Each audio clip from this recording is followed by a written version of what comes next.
নমস্কাৰ প্ৰিয় বন্ধুসকল, শৰতৰ আগমনৰ লগে লগে শেৱালি ফুল ফুলে আৰু এই শেৱালি ফুলৰ বিভিন্ন মহত্ব আছে। ধাৰ্মিক হওক, ঔষধি হওক তথা সৌন্দৰ্যৰ ক্ষেত্ৰত হওক, চাৰিওপিনে ই মহত্ব ৰাখিব জানে আৰু কবিও ইয়াক লৈ কবিতা সেইকাৰণে লিখে। গতিকে আহক জানি লওঁ শেৱালি ফুলৰ বিশেষ মহত্বৰ বিষয়ে। বলক ভিডিঅ'টো আমি আৰম্ভ কৰোঁ। কোৱা হয় যে বা মনা হয়, এই যে শেৱালি ফুল আছে, এই শেৱালি ফুল ঘৰত থাকিলে এটা পজিটিভ বাতাবৰণ সৃষ্টি হয় আৰু ই মন শান্ত কৰি ৰাখে।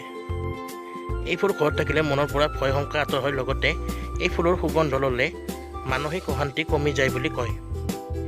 এই ফুলৰ যদি মালা বনাই কোনোবাই মূৰত গুজি লয় তেনেহ'লে মন শান্ত তথা সুখী হৈ থাকে, লগতে মনত এটা পজিটিভ ভাইব্ৰেশ্যন জন্ম হয়।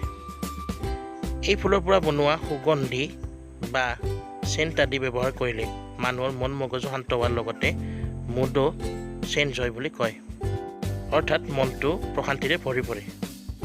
এই ফুলৰ সুগন্ধিয়ে আমাৰ মগজুত বিশেষভাৱে ক্ৰিয়া কৰে বুলি কোৱা হয়। গতিকে যি নিয়মিতভাৱে এই ফুলৰ সুগন্ধি লয় তেনে মানুহৰ থিংকিং পজিটিভ হৈ উঠে। বন্ধুসকল, এয়া আছিল শেৱালি ফুলৰ কেইটামান বিশেষ গুণৰ বিষয়ে।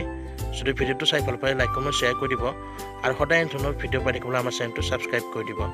লগতে আপোনালোকৰ ঘৰত শেৱালি ফুল আছেনে তলত কমেণ্ট কৰি জনাব। ধন্যবাদ।